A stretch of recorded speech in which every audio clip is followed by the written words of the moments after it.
Hello, I'm Dr. Terry James Gingrass. This is Dr. G's ADHD Chat, a show trying to make the world safe for ADHDers. I am a clinical psychologist and neuropsychologist. I'm also the parent of a couple of ADHD kids who are now adults. And I have been coaching and diagnosing ADHD for a lot of decades anyway. And today I want to talk about one of the tendencies, and it's become increasingly popular, is to let your kids quit. Okay, and with an ADHD child, that is particularly a bad thing to be encouraging. Your child is working in a world that is not designed for his kind of brain. I mean, there are certain positions that that brain is perfectly acceptable, and it's part of your job raising them to try to figure out how to find that happy medium of where their creativity and energy and stuff can be used to good purpose, but it doesn't get in their way of having a reasonably satisfying life. Uh, and so a lot of times it's just, I don't want to do this, I don't want to do this. And you've got to be very careful. I mean, clearly there are some situations where it's okay to let them stop doing something, but it can't become a habit. It can't become a pattern. It can't become something they do all the time, because they will have to learn to adapt. Okay, they cannot. There is nobody, I think, who can do just anything they want anytime they want. Uh, I mean, I'm not even sure that would be good for anybody. Part of having a successful life is having a certain amount of self discipline and the way to, uh, well, wanting the ability to see a goal, set up a plan, and follow the plan to get to the goal. That's important. People who quit a lot don't do that. They wait till it gets uncomfortable or difficult, and then they stop. And you don't want to encourage that with your child. I mean, we usually say in the business that of psychology anyway, that ADHDers can do anything they want if they like it. It's the stuff they don't like that they have a horrible time convincing themselves to do. But I could say that for myself and most other people I know, that I don't want to do any of that. But we have had to adapt and adjust and start doing some of those things. But we've had to figure out how our brains work and how we can use what we're good at to get what we're not so good at. And I think this, no, not spare the rod. I've got somebody commenting here, and no, it's definitely not spare the rod and spoil the child. That is not even close to what we're talking about. We're talking about signing up for soccer and going to 2 practices and saying, "Oh, I don't do this anymore. It's too hard. He makes us run." Those kinds of things. That's different. The This is it's a difficult balance. Okay, I'm not going to say this is easy, but you can't just let them quit anytime they want to quit. That goes in a category of they won't think anything's worth the effort. It's like they don't think anything's worth the effort if everybody gets a participation trophy. I'm sorry, I've got no patience with that. And it's not. Uh, it's not that it's bad. I mean, the tricky thing with an ADHD child is you have to be constantly worried about their self-esteem, building up their uh, sense of self as self-worth and all that sort of thing, because it's very easy for them to get down on themselves.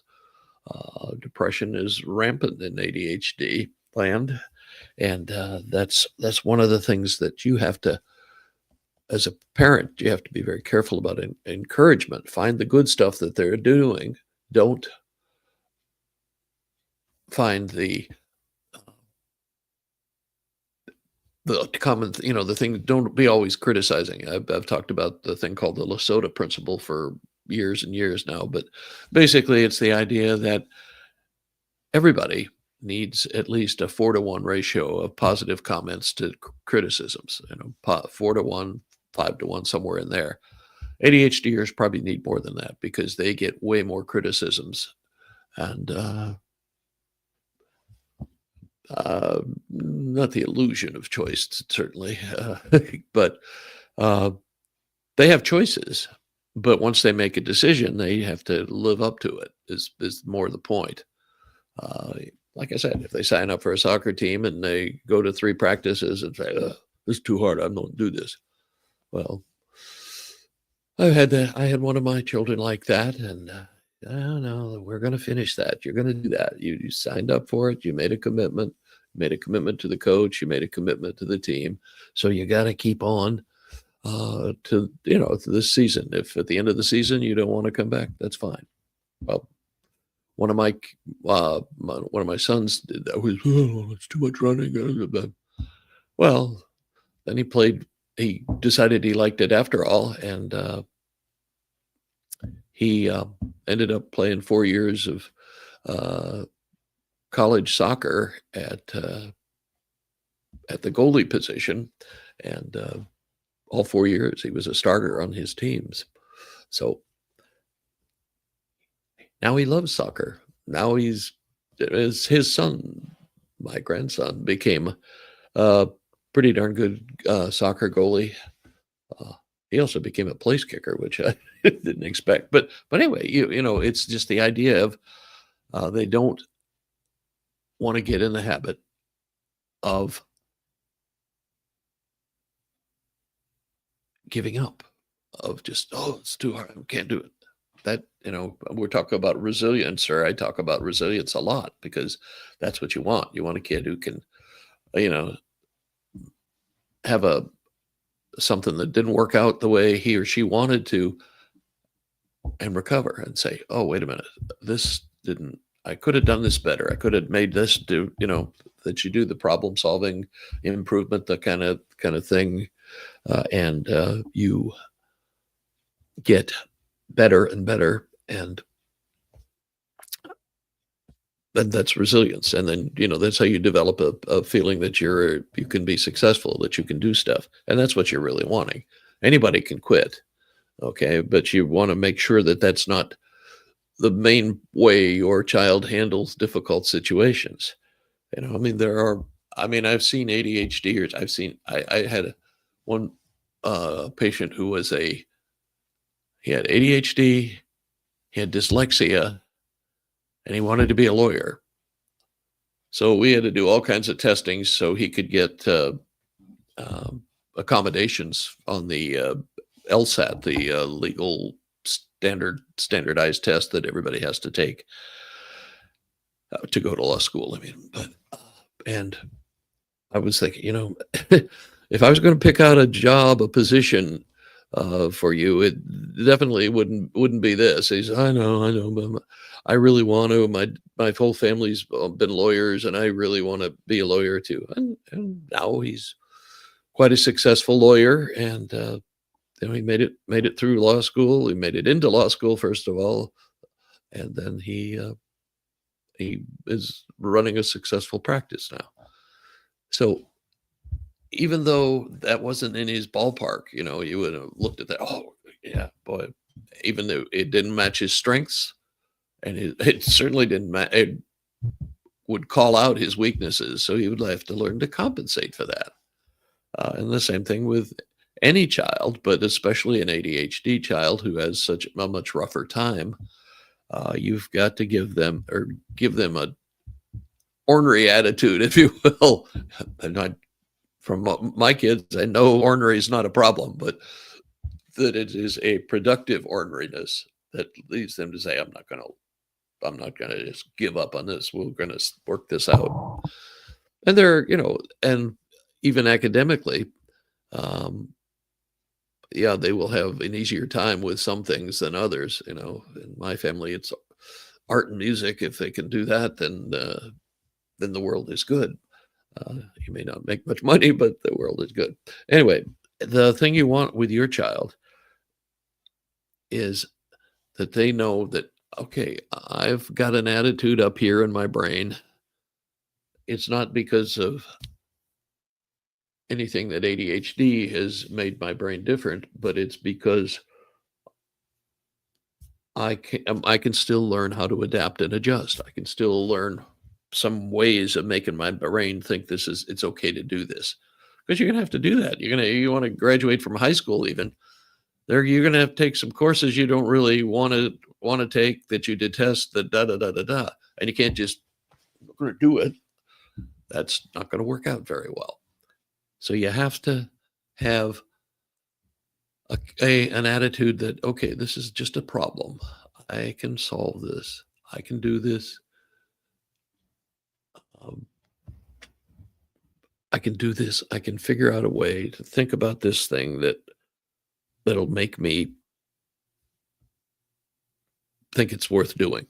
It's like, I used to tell my teenage ADHDers, "Oh, well, I take all this geometry and calculus and all. I mean, not calculus, algebra. I said, I'll never use that. It's not practical." I say, well, tell you what, you go watch This Old House on public television, and you watch the carpenter, and you watch him when he's putting on a roof or something like that, and see how much math he uses. I mean, Tom Silva is the guy's name, and he just uses math like crazy to, do this and this, and he's got all these shortcuts he's worked out, and uh, he can do wonders with a square, and, cutting angles and all that kind of stuff. And that a lot of times was just, oh, huh. I mean, there's something I could use this for. I mean, I will freely admit that math is a extremely poorly taught subject. Uh, and I'm not sure that anything. One of the things that worries me about education is we just teach memorization. Basically, we're not teaching thinking, and that's what you have to do, because your kid is a little different, and needs that a little bit more. I mean, if he sees the reason, or she sees the reason for doing something, they're a lot more likely to actually follow through with it. But they're even better if it following through, if they're the ones who thought of, why should I be doing this? What's important about this? Why are they, what is, and what makes, I mean, we all play tricks with our brains, and anybody who's made it to adulthood has learned how to not go with their first impulse in a lot of situations, and how to change it so that I like something else better, or I can convince myself that it's important to do this. I remember having, I'm reading the same chapter in our math book of some kind. I can't remember what it was. I was reading it over and over. I couldn't just, what the heck? I don't know what I'm going to die on this crap. I'll just give up on it. But no, it is a matter of figuring out how you can look at a situation, and you're taking action is desirable. And that sounds very abstract, but concretely, it can be as simple as uh, whatever motivates you. It's like, well, if I don't do this, then I'll have to repeat it next year, and that'll be a pain. And I don't, so I'm not going to do that. I won't do it. I will bust through this, and and then you find out, hey, this is kind of fun. Math was never math was never really a problem with me, but it was. I never exactly knew why I was studying it. It's like, what is, like, I've got 2 years of calculus. I have no idea what the heck calculus is even for. But so you want to try, you're working. This is just another chapter in the large area of resilience. You've got to teach resilience. You've got to teach that this is a problem, you can solve it. This is uncomfortable, you can figure a way through it. You you had a lot of mistakes this time, you can make it better the next time, and it's nothing to be ashamed of. And that's another thing you have to work with. Shame is frequent with ADHD kids. I say over and over again, they get 70 critical comments every day from teachers, parents, da da da. They're prone to feel ashamed of having ADHD, and frankly, a lot of parents, but my generation definitely, we were ashamed. Oh, what's the matter with your kid? Why is he making so much noise? And we didn't know about ADHD. Well, in my case, ADHD hadn't even been labeled yet. Uh, and we were ashamed. We were, "Oh, what's the matter? Why doesn't your kid behave like a normal kid? Why doesn't he behave properly? Why is he having a piffy fit right out there in the middle of the store aisle?" That sort of thing. And that can't be. Okay, and there's nothing to be ashamed of with ADHD. It's not a behavior problem. It's a neurologic condition. I keep saying that every week. It's a neurologic condition. It's nothing to be ashamed of. Do the best you can, and in spite of all your worries, it'll probably work out. So, and the other important thing along the line of making them resilient and make them feel like they can do stuff is to find their strengths. Okay, a lot of times it's something artistic. I am familiar with a whole bunch of ADHDers that are very right hemisphere. That's the visual spatial side of the brain. They're very right hemisphere oriented, where the school system is left linear logical, over here. And, this is the problem, write it down. I'll tell you about it. You'll process the language I say, and da da da da da. Well, ADHDers typically have a different way of processing things, and they switch from they're hearing it, but then they're making pictures in their head. They're seeing what it would look like, which makes it easy for them to study history. But it's just a slightly different way of processing information. Nothing is just directly linear logical. It takes just a little bit extra to go into the right hemisphere and make the movie or make the picture of the situation or of what they're trying to teach. So that's a whole lot of interesting stuff about the brain, because your kiddo is different. Many of them are extremely high IQ. My hyperactive ADHDer had the highest IQ of my kids. And I'm a psychologist, so I tested them all just for practice. but my kids are all well above average intelligence, but he was by far the brightest, and he still is. He's had gone a different educational route.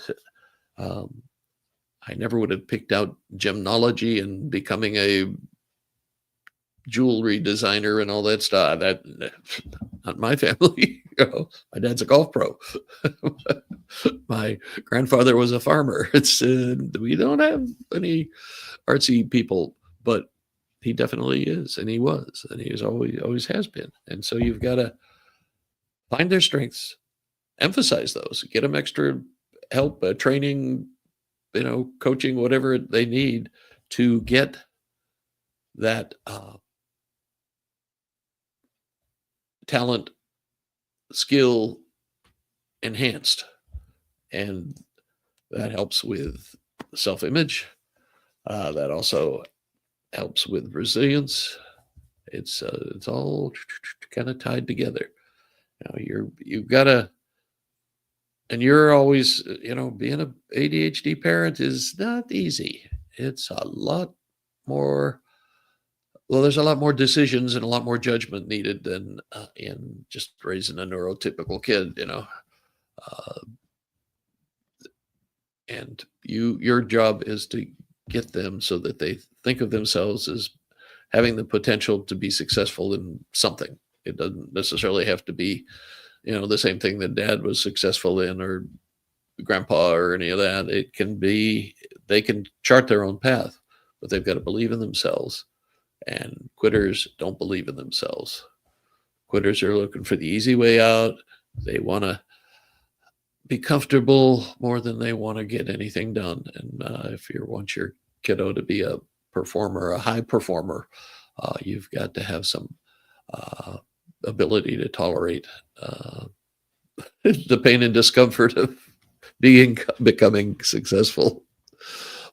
Okay, I'm Dr. Terry James Gingras. This has been Dr. G's ADHD Chat, and my website is terrygingrasphd.com, and I have a couple of signups there. If you want to get on my list for my newsletter, you want to get on my uh, schedule for a intake, kind of a freebie intake interview, just to see if we might work together well for coaching. And we will catch you next time. And remember, we're trying to make the world safe for ADHDers. We'll see you next time.